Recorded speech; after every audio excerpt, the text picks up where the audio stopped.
Madame, Monsieur, bonsoir. Bienvenue dans le 20h de la RTS. Voici les titres de ce journal. 25 ministres et 5 secrétaires d'État. Le premier gouvernement du président Bassirou Diomaye Diakhar Faye est connu. L'équipe dirigée par le Premier ministre Ousmane Sonko incarne la transformation systémique plébiscitée par le peuple sénégalais, selon le chef du gouvernement que vous entendrez. Un gouvernement de rupture avec de nouveaux visages peu connus du grand public et novices au niveau ministériel. Dans ce journal, nous vous ferons découvrir ces hommes et ces femmes aux différents parcours. Et de nombreux défis attendent cette nouvelle équipe dirigée par le Premier ministre Ousmane Sonko. On en parle avec Mamadou Diouf, historien, professeur d'études africaines à l'Université de Columbia. Il est notre invité dans ce journal. Et puis la chronique du jour s'intéresse au gouvernement, toujours quand l'orthodoxie fait tomber les tabous. Ousmane Gari Faye nous en dit plus en fin de journal.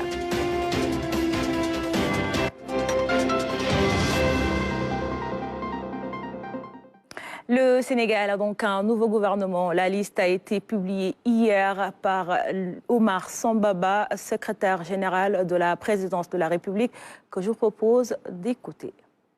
Décret numéro 2024-939 portant nomination des ministres et secrétaires d'État et fixant la composition du gouvernement. Le président de la République, vu la Constitution, notamment en ses articles 49, 53, 56 et 57, vu le décret numéro 2024-921 du 2 avril 2024, portant nomination du Premier ministre, sur proposition du Premier ministre. Décret. Article 1er, sont nommés Madame Yassine Fall, ministre de l'Intégration africaine et des Affaires étrangères. Général Biram Diop, ministre des Forces armées. Monsieur Ousmane Diagne, ministre de la Justice, garde des Sceaux. Général Jean-Baptiste Tine, ministre de l'Intérieur et de la Sécurité publique. Monsieur Biram Souley Diop, ministre de l'Énergie, du Pétrole et des Mines. Monsieur Abdourahmane Sarr, ministre de l'Économie, du Plan et de la Coopération. Monsieur Cheikh Diba, ministre des Finances et du Budget. Monsieur Malik Ndiaye, ministre des Infrastructures et des Transports terrestres et aériens. Monsieur Daouda Ngom, ministre de l'Environnement et de la Transition écologique. Monsieur Amadou Moustapha Ndiek Saré, ministre de la Formation professionnelle, porte-parole du gouvernement. Monsieur Cheikh Tidiane Dièye, ministre de l'Hydraulique et de l'Assainissement. Monsieur Alioune Sall, ministre de la Communication, des Télécommunications et du Numérique. Monsieur El Hadj Abdourahmane Diouf, ministre de l'Enseignement supérieur, de la Recherche et de l'Innovation. Monsieur Serigne Gueye Diop, ministre de l'Industrie et du Commerce. Madame Fatou Diouf, ministre des Pêches, des Infrastructures maritimes et portuaires. Madame Maïmouna Dièye, ministre de la Famille et des Solidarités. Monsieur Yankoba Diémé, ministre du Travail, de l'Emploi et des Relations avec les institutions. Monsieur Balla Moussa Fofana, ministre de l'Urbanisme, des Collectivités territoriales et de l'Aménagement des territoires. Monsieur Moustapha Mambagirassi, ministre de l'Éducation nationale. Monsieur Ibrahim Sy, ministre de la Santé et de l'Action sociale. Monsieur Olivier Boukal, ministre de la Fonction publique et de la Réforme du service public. Madame Khady Diène Gaye, ministre de la Jeunesse, des Sports et de la Culture. Monsieur Mabouba Diagne, ministre de l'Agriculture, de la souveraineté alimentaire et de l'élevage. M.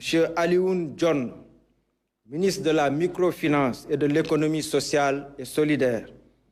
M. Muntaga Diao, ministre du tourisme et de l'artisanat. Article 2. Sont nommés secrétaires d'État M. Amadou Chérif Diouf, secrétaire d'État aux Sénégalais de l'extérieur. M. Ibrahima Thiam, secrétaire d'État au développement des petites et moyennes industries. M. Mohamed Talandaou, secrétaire d'État à l'urbanisme et au logement. M. Alpha Ba, secrétaire d'État aux coopératives et à l'encadrement paysan.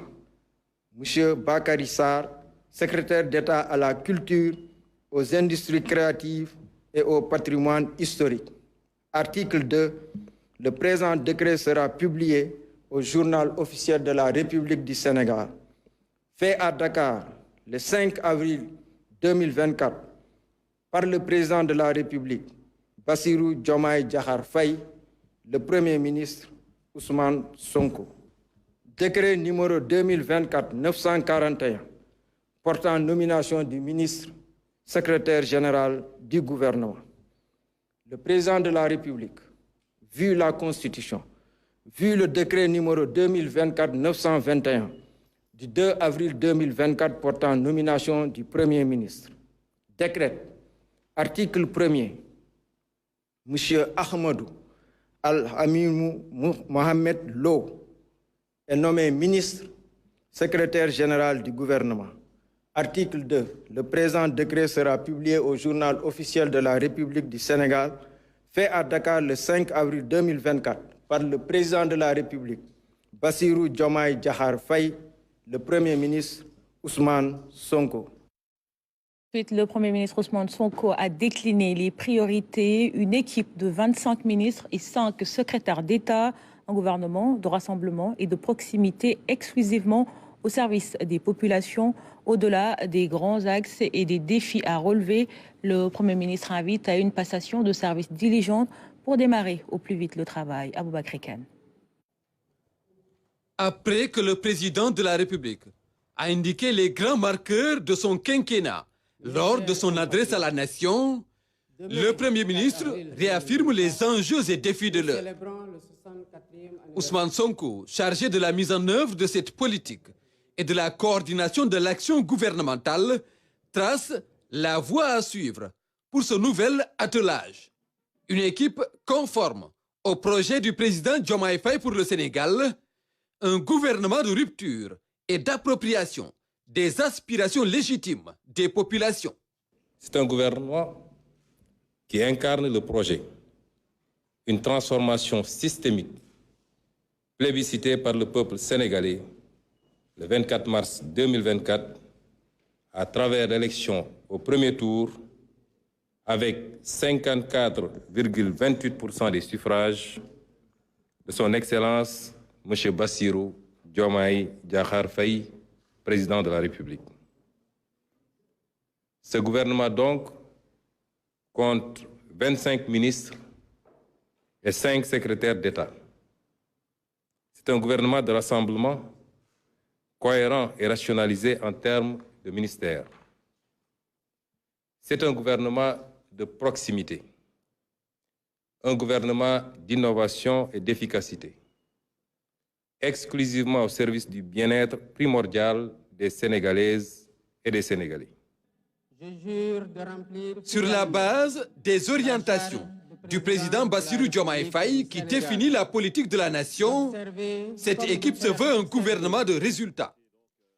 Ayant la responsabilité de la direction de ce gouvernement, le Premier ministre Ousmane Sonko fixe les 5 priorités autour desquelles son équipe devrait agir. Premièrement, la jeunesse, l'éducation, la formation, l'entrepreneuriat et l'emploi des jeunes et des femmes. Deuxièmement, la lutte contre la vie chère et l'amélioration du pouvoir d'achat des populations. Troisièmement, la justice, la protection des droits humains, la bonne gouvernance, la transparence, la reddition des comptes et l'amélioration de notre système démocratique et électoral. Quatrièmement, la souveraineté économique, l'exploitation optimale des ressources naturelles, la prospérité et le développement endogène global et durable du Sénégal.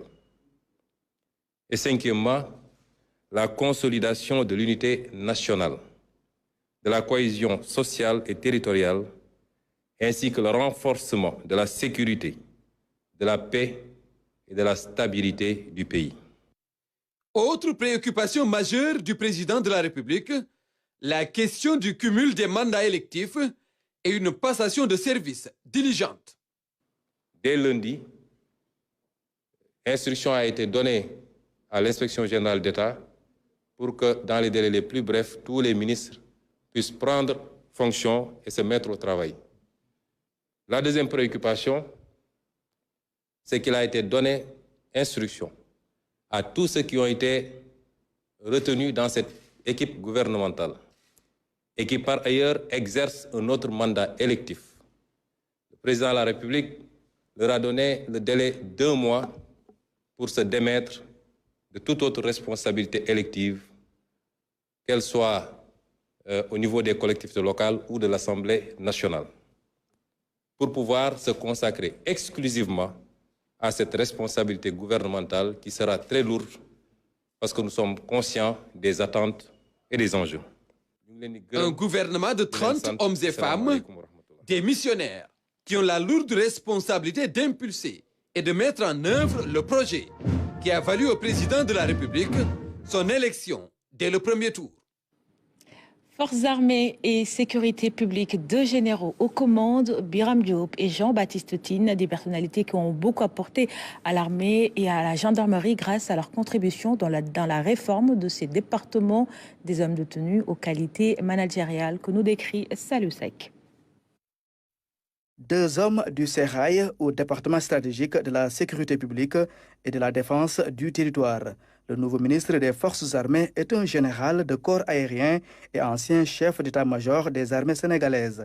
Il y est titulaire, entre autres, des diplômes d'ingénieur en aéronautique et de pilote de transport. Le nouveau ministre des Forces armées a aussi fréquenté l'école d'état-major de l'Université d'Alabama aux États-Unis. Breveté du Collège interarmé de défense de Paris, le général de corps aérien Biram Diop a occupé toutes les fonctions dévolues à un officier de l'armée de l'air. Sur le plan international, le nouveau ministre des Forces armées est un ancien conseiller militaire du département des opérations de paix de l'ONU.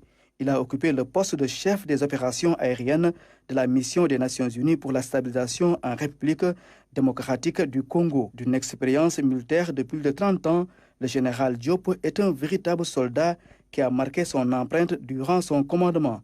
À la tête des armées sénégalaises, il avait entrepris un vaste programme de construction et de rénovation des cantonnements militaires. Sur le plan de la logistique, il a contribué à l'augmentation des moyens d'intervention des militaires. Sur le plan social, il a mené d'importantes actions en faveur des militaires en mettant l'accent sur les conditions des militaires du rang. Un autre général qui a marqué son empreinte au sein de la gendarmerie nationale, Jean-Baptiste Tine, sorti de la prestigieuse Académie royale militaire de Meknès au Maroc, également diplômé de l'école des officiers de la gendarmerie nationale en France, le général de corps d'armée Jean-Baptiste Tine est un officier émérite. Il a gravi tous les échelons au sein de la gendarmerie nationale. Ancien haut commandant de la gendarmerie et directeur de la justice militaire, il s'est distingué par sa rigueur et sa haute définition de l'éthique et de l'exemplarité. Aussi bien dans les unités mobiles que dans les compagnies territoriales, le nouveau ministre de l'Intérieur et de la Sécurité publique a démontré ses capacités managériales.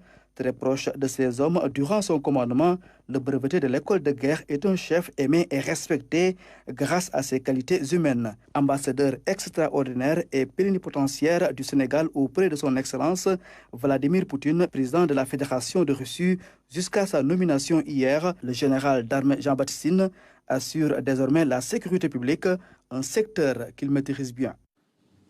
Elle est la numéro 2 du gouvernement, Yassine Fall, nouvelle ministre de l'intégration africaine et des affaires étrangères, économiste de formation. L'ex-fonctionnaire international a travaillé plus d'une décennie dans le système des Nations Unies. Amadou Diallo. Au ministère de l'intégration africaine et des affaires étrangères, Yassine Fall n'est pas un terrain inconnu. Cet originaire de Dagana est une diplomate de carrière. Elle est également un pur produit du système des Nations Unies. Elle vient d'ailleurs d'y boucler 15 années de service durant lesquelles elle a servi comme directrice de l'INSTRO, Institut des Nations Unies pour la formation et la recherche pour la promotion de la femme, basé en République dominicaine.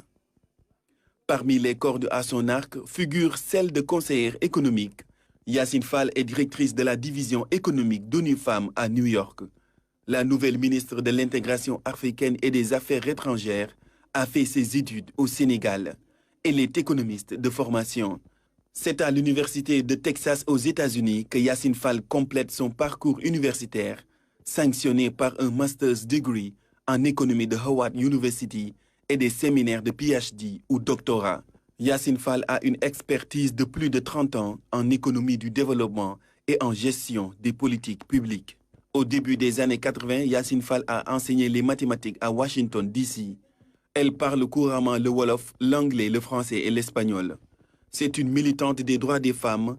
Elle a d'ailleurs dirigé pendant 4 ans l'AFARD, Association des femmes africaines pour la recherche et le développement. Yassine Fall est aussi une entrepreneure avec sa propre société de consultance internationale basée à Dakar et à Nairobi au Kenya et dénommée African Economist for Social Change.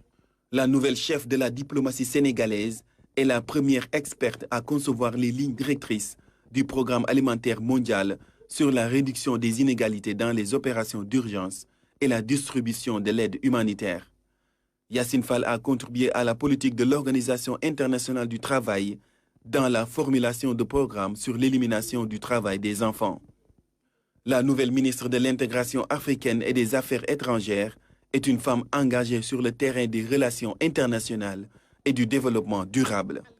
Elle est présidente du mouvement Def Lilawar, mouvement pour l'indépendance économique, la justice sociale et l'éthique. Dans le gouvernement, elle est deuxième du rang protocolaire après le Premier ministre Ousmane Sonko. Et c'est un magistrat qui est à la tête du département de la justice. Ousmane Diagne est un modèle parmi ses pairs qui le qualifient d'intègre. Son parcours a été marqué par des positions de principe dans certains grands dossiers. L'ancien procureur de la République est désormais le maître d'œuvre du processus de réforme annoncé par le chef de l'État, Oumou Kalsoum Sall. Un homme du Sérail au département de la justice, Ousmane Diagne aura la lourde responsabilité de conduire les réformes annoncées par le chef de l'État dans ce secteur. Pour le magistrat qui jouit d'une très bonne réputation, le chantier ne devrait pas être difficile. Sorti de l'École nationale d'administration et de magistrature en 1997, son parcours a été marqué par des relations souvent heurtées avec la tutelle. En 2013, après près de 7 ans comme procureur de la République, il est limogé.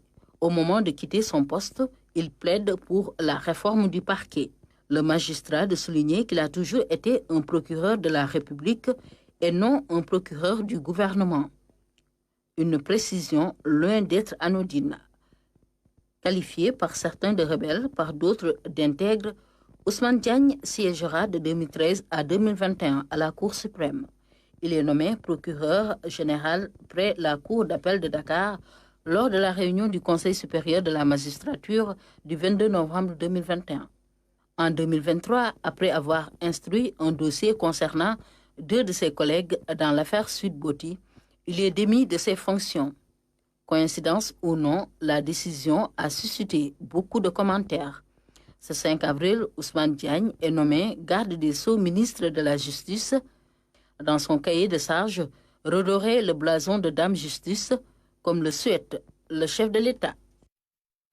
Mabouba Diagne, c'est le ministre de l'Agriculture, de la Souveraineté alimentaire et de l'Élevage avec Serigne Gueye Diop au département de l'Industrie et du Commerce. Il constitue le duo chargé de relever les défis relatifs à la consommation et au secteur primaire. Portrait croisé signé Maman Moussagnan. Il est né et a grandi à Sandiara, dans le département de Mbour. D'ailleurs, Il a fait sortir Sandiara des ténèbres. Il a fait son cursus primaire avant d'aller d'abord à Hambourg et Kaolack pour ses études secondaires. L'INSER de Bambey, Thiès, ENSA, enfin la France et les États-Unis. Le maire de Sandiara a un brillant parcours aussi bien scolaire, professionnel qu'humanitaire. Il est aujourd'hui docteur d'État en biochimie et sciences alimentaires, ingénieur agroalimentaire, ingénieur agronome, diplômé en gestion et en leadership management du Massachusetts Institute of Technology. Un scientifique respecté, chercheur et expert en technologie des céréales chez Nestlé en Suisse, première et plus grande entreprise agroalimentaire au monde. Directeur général chez Nestlé Recherche et Développement à Abidjan. En homme de réseau, il a mis en place un projet avec l'appui de partenaires locaux et internationaux. Ainsi est né le premier lycée de Sandiara, construit par son association Passeport pour l'avenir. Un lycée de plus de 2800 élèves et qui polarise les 30 villages de la commune. Premier et actuel maire de Sandiara depuis 2014, il a été ministre conseiller auprès du président de la République en charge de l'agriculture et de l'industrie. Le plan Sandiara Émergence, c'est lui qui l'a lancé le 13 avril 2014 avec un ensemble de 25 projets structurants. Parmi ces projets, l'agropole de l'Ouest, l'entente Malikounda-Nguyen Sandiara. Engagé dans l'entrepreneuriat social, Dr Diop a été élu meilleur maire du Sénégal en 2021 à l'occasion de la 14e édition des Calebasses de l'excellence. Ancien étudiant de l'UGB, le Dr Mabouba Diagne est de la première promotion. Jusque-là évoluant au sein de la Banque de développement de l'Afrique australe, il a servi à la Banque de la CEDEAO pour l'investissement et le développement BIDC en tant que vice-président. Ainsi, après 3 ans à la TDB qu'il a rejoint en avril 2017, en tant que directeur structuration des transactions et modélisation financière, il a évolué au poste de coverage exécutif pour l'Afrique francophone et lusophone. Au total, le parcours académique de Mabouba Diagne est couronné par un doctorat en financial risk management dans les domaines des mathématiques appliquées et financières et informatiques. Sa carrière de banquier d'investissement a débuté à Francfort en Allemagne avec la Commerzbank en 2000, la capitale financière de l'Allemagne. Polyglotte, parlant couramment le français, l'anglais, l'allemand, italien et le wolof, Dr Diagne cumule plus de 20 ans d'expérience comme banquier d'investissement international.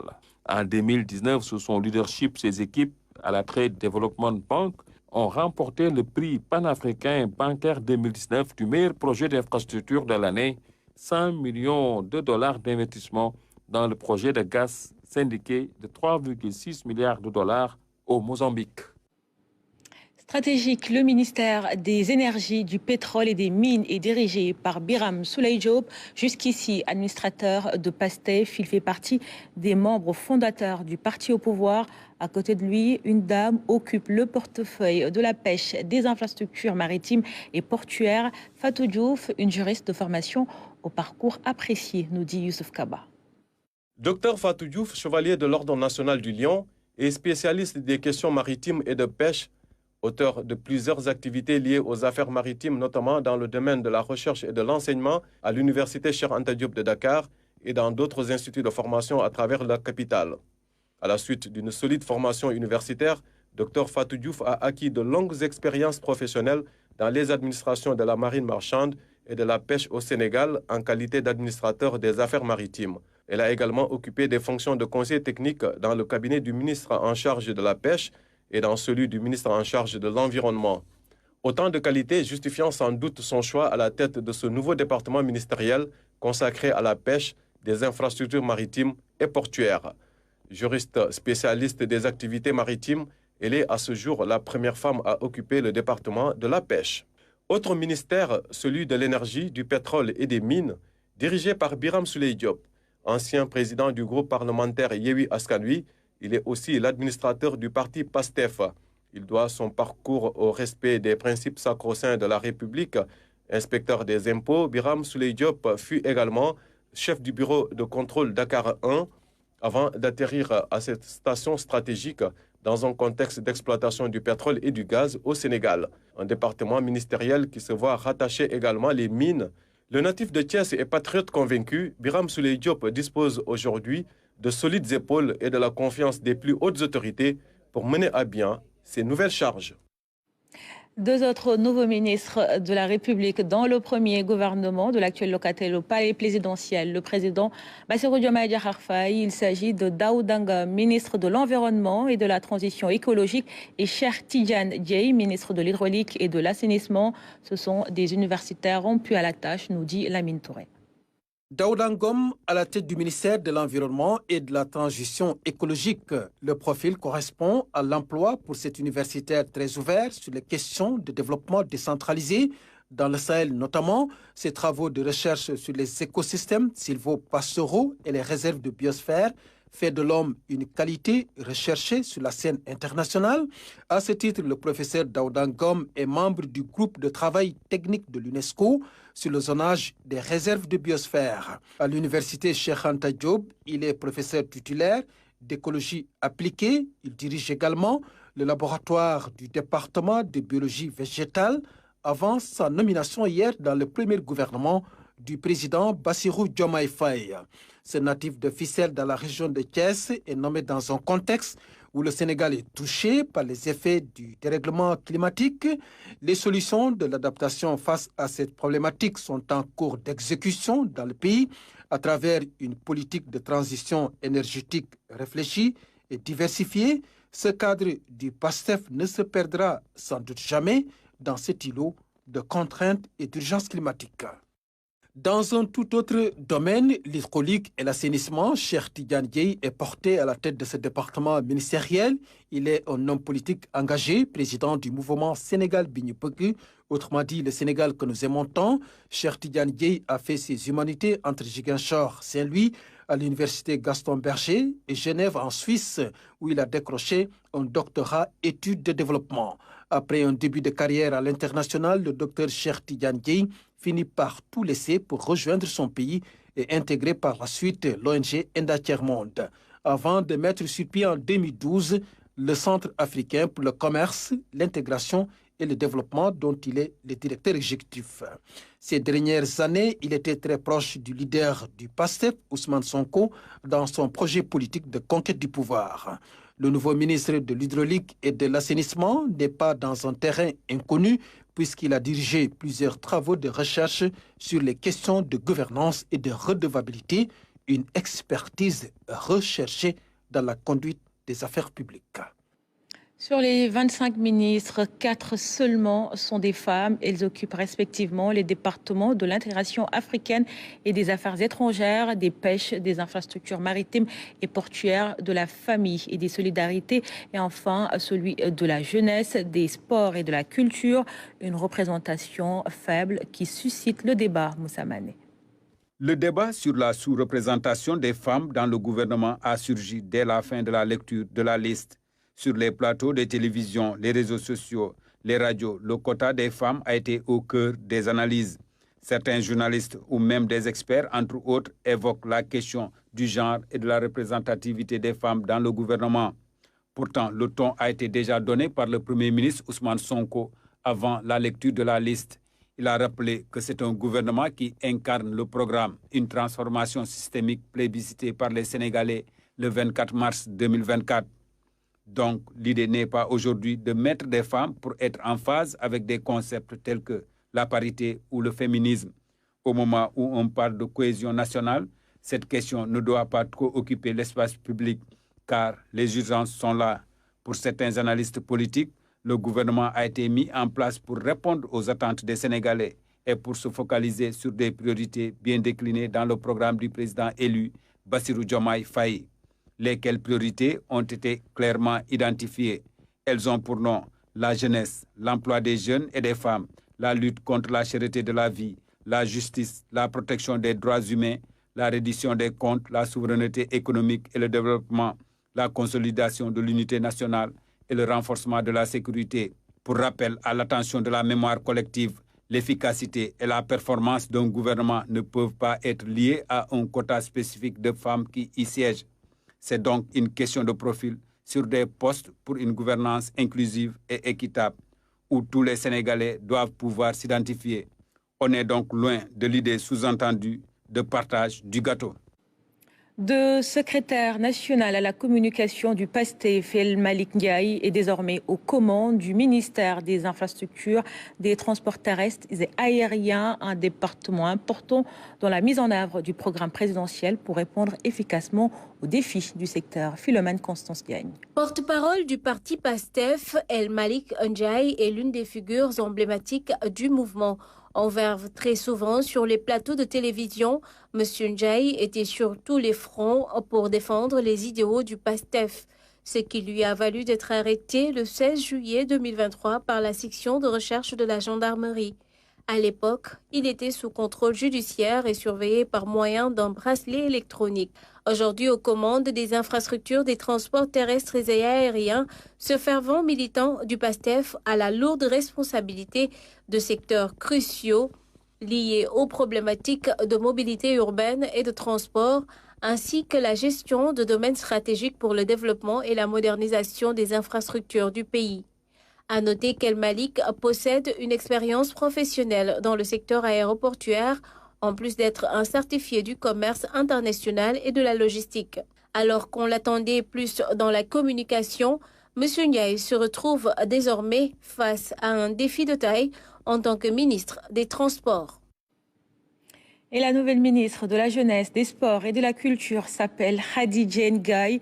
Elle était jusque-là inspectrice régionale des sports à Kaolack. Cette passionnée de basketball et des sports de combat est la 29e ministre des Sports de notre pays, Ibrahima Mboup. Khadija Ndiaye est la première femme à la tête du ministère des Sports en 64 ans d'indépendance. Elle aura aussi en charge la jeunesse et la culture, un département important aux enjeux multiples.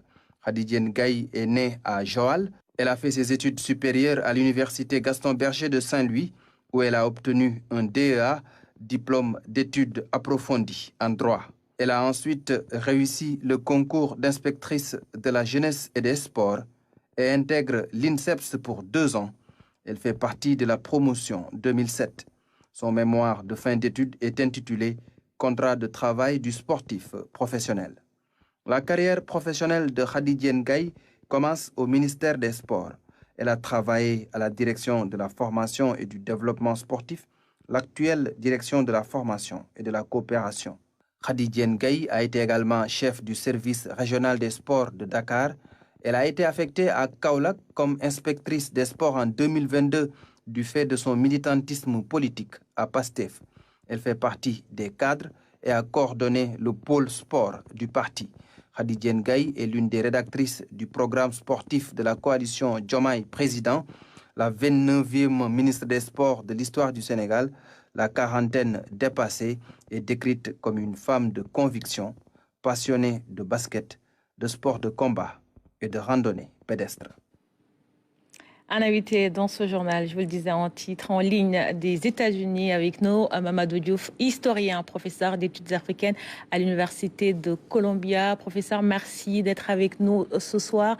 Alors, toute première question, quelle lecture faites-vous du tout nouveau premier gouvernement du président Bassirou Diomaye Diakhar Faye? Appréciation vous faites de ce premier gouvernement?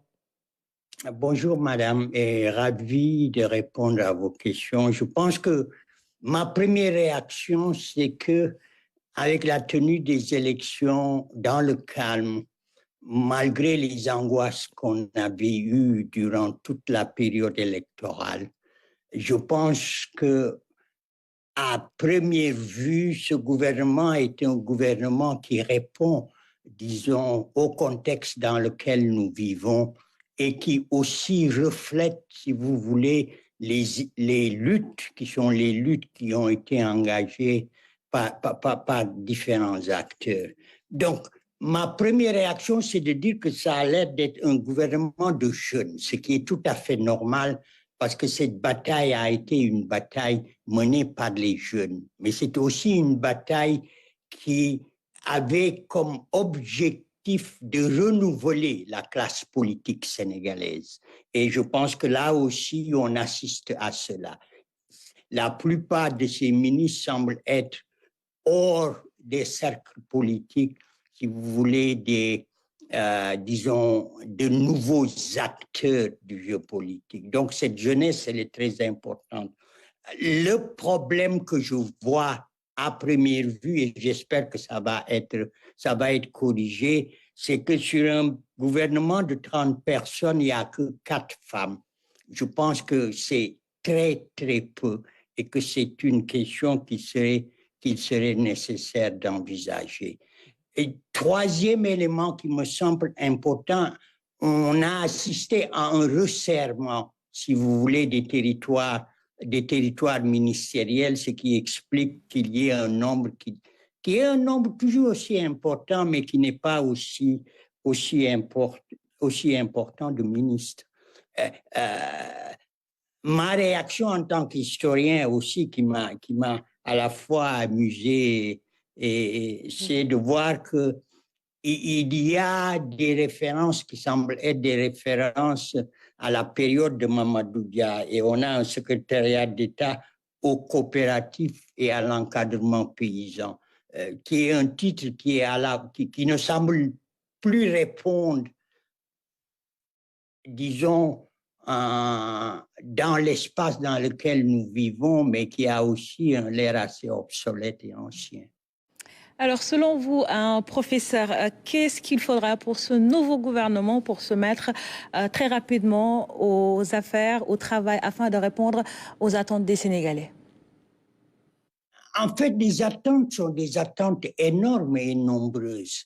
Et ce qu'il va falloir à ce gouvernement, c'est d'avoir à la fois le courage de présenter la situation, le courage aussi d'engager la conversation et la discussion avec les citoyens, mais aussi, et ça c'est un engagement qu'ils ont pris, qui est l'engagement peut-être le plus important dans la période qui est la période, disons, du début de ce régime, l'engagement éthique.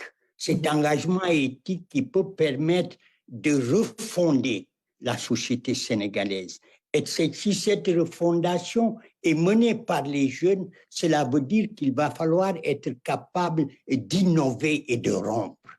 Innover et rompre. Et c'est pour ça que moi j'applaudis pour un gouvernement aussi jeune, parce que ce gouvernement aussi jeune reflète les combats qui doivent être menés pour la majorité de la population sénégalaise, qui ont une majorité de jeunes, mais dont les demandes sont extrêmement élevées dans un contexte qui est contexte difficile.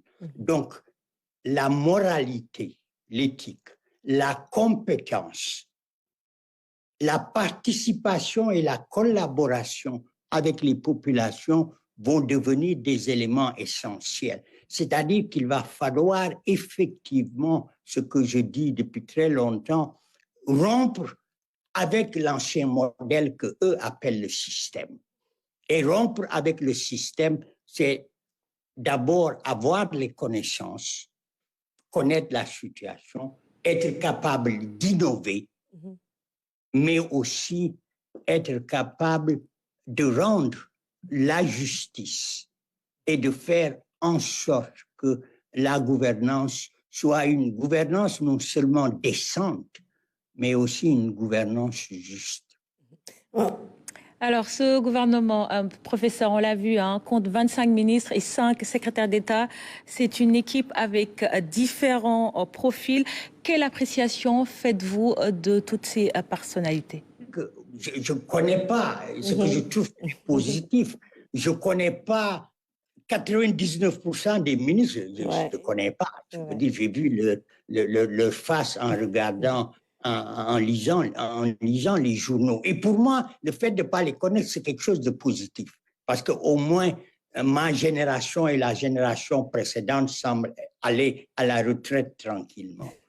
Donc, ça, c'est positif. C'est-à-dire, il y a de nouveaux visages, il y a un nouveau regard, il y a de nouvelles façons de percevoir le Sénégal.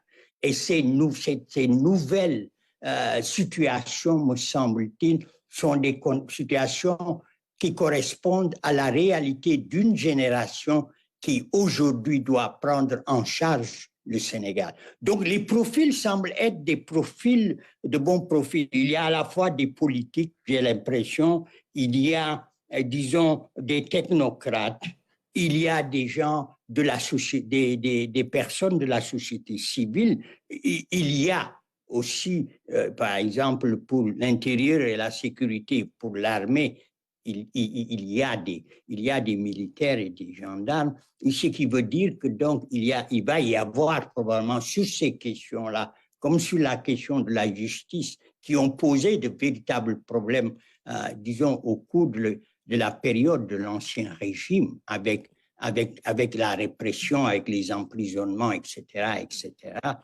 Il y a un travail qui est un travail très important à faire.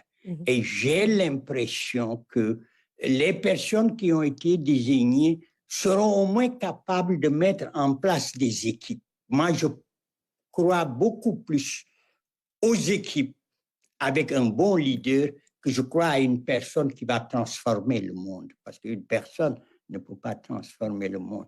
Mais ces jeunes, j'ai l'impression qu'il est possible de leur faire confiance parce qu'ils ont déjà effectivement montré qu'ils étaient capables d'être une équipe. Si vous regardez leur bataille, depuis la bataille contre le troisième mandat jusqu'aux dernières batailles pour le respect du calendrier électoral, ça démontre qu'ils semblent être très bien organisés, qu'ils semblent avoir des équipes qui sont des équipes compétentes, mais qui sont capables de dialoguer et de négocier. Professeur Mamadou Diouf, merci. Je rappelle que vous êtes historien, enseignant à Columbia University aux États-Unis. Merci d'avoir répondu à nos questions. Une nouvelle équipe gouvernementale au profil technocrate affiché. Le choix renseigne sur l'orientation des nouvelles autorités d'aller vers des ruptures systémiques. L'objectif est de répondre de la meilleure des manières aux attentes du peuple, des urgences qui transcendent les clivages et vont au-delà des appartenances. Le gouvernement Sonko, quand l'orthodoxie fait tomber les tabous. La chronique est signée Ousmane Garifay. La défense nationale au général Jean-Baptiste Tine, ancien haut commandant de la gendarmerie nationale et directeur de la justice militaire. La sécurité publique sous la houlette du général Biram Diop, ancien chef d'état-major général des armées. À leur côté, le pétrole, l'énergie, l'industrie et le commerce qui échoient respectivement à Biram Souleye Diop des impôts et Dr Serigne Gueye Diop, ingénieur industriel, un des plus grands cadres que la firme internationale Nestlé ait connu. 4 secteurs clés, 4 hommes de rupture, 4 profils différents mais qui tous répondent à l'emploi eu égard aux dynamiques qualitatives qu'ils ont eu à impulser respectivement dans leur domaine, étant aux charges publiques. Et à y voir de près, on pourrait penser que la région de Thiès s'est taillée la part des lions en polarisant ces 4 portefeuilles de souveraineté qui assurément font de ces hommes des acteurs de premier ordre dans l'équipe d'Ousmane Sonko. Mais que nenni, ces hommes étant connus du commun des Sénégalais pour le sens de l'éthique et de la responsabilité. Ils se sont invités dans le mental populaire pour avoir, à un moment crucial de la vie de la nation, pris le parti du peuple et resté à l'écoute de ses aspirations. Voilà qui demeure, jusqu'à preuve du contraire, le profil requis pour répondre aux attentes légitimes des Sénégalais en matière de sécurité, d'emploi et de partage équitable des retombées des ressources. C'est dire donc que le casting autorise l'espoir. Il est la preuve que le chef de l'État, Bassirou Diomaye Faye, a choisi le principe de la compétence et de la probité morale en lieu et place de l'appartenance à telle ou telle autre entité politique, religieuse, ethnique ou géographique, voire donc d'un quelconque lobby.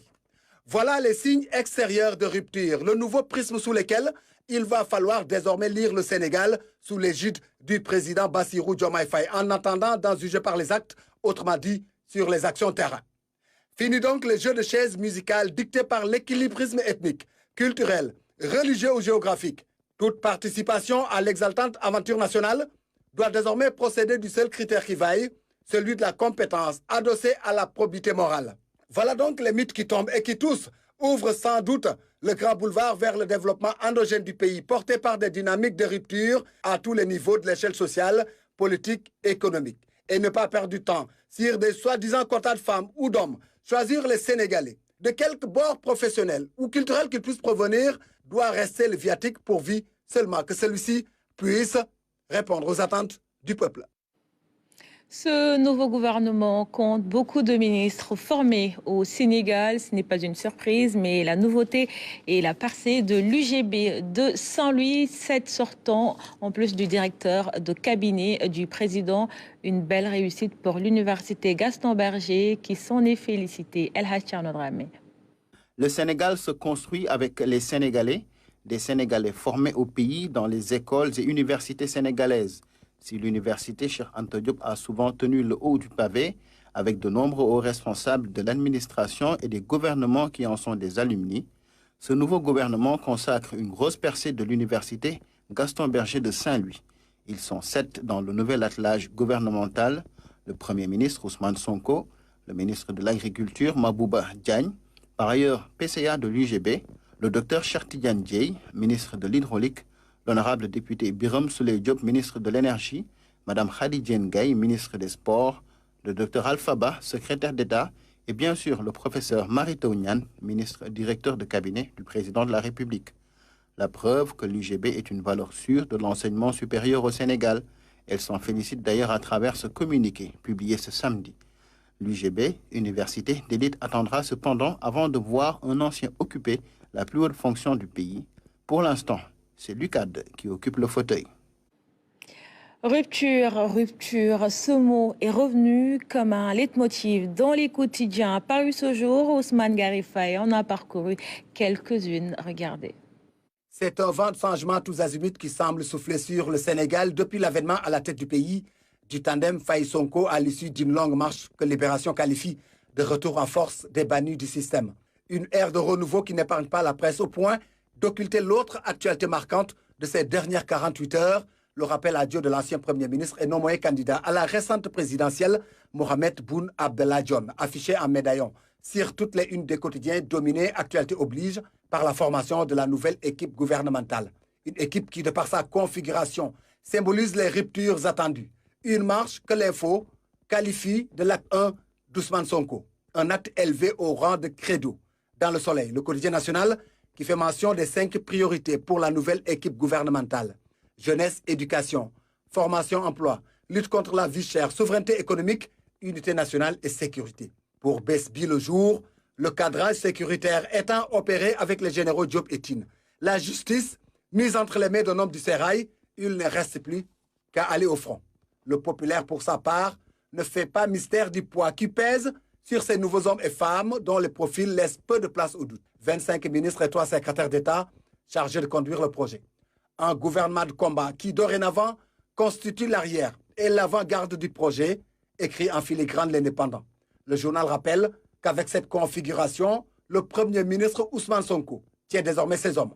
Un gouvernement resserré qui semble mettre tous les analystes d'accord à en croire les Échos qui font état d'une réelle présomption de compétence pour saluer les hommes et femmes issus des différents secteurs de la vie socio-économique et professionnelle du pays. Et c'est ainsi que s'achève cette édition. Merci pour votre fidélité. Bonne soirée à tous et à demain dès 20h.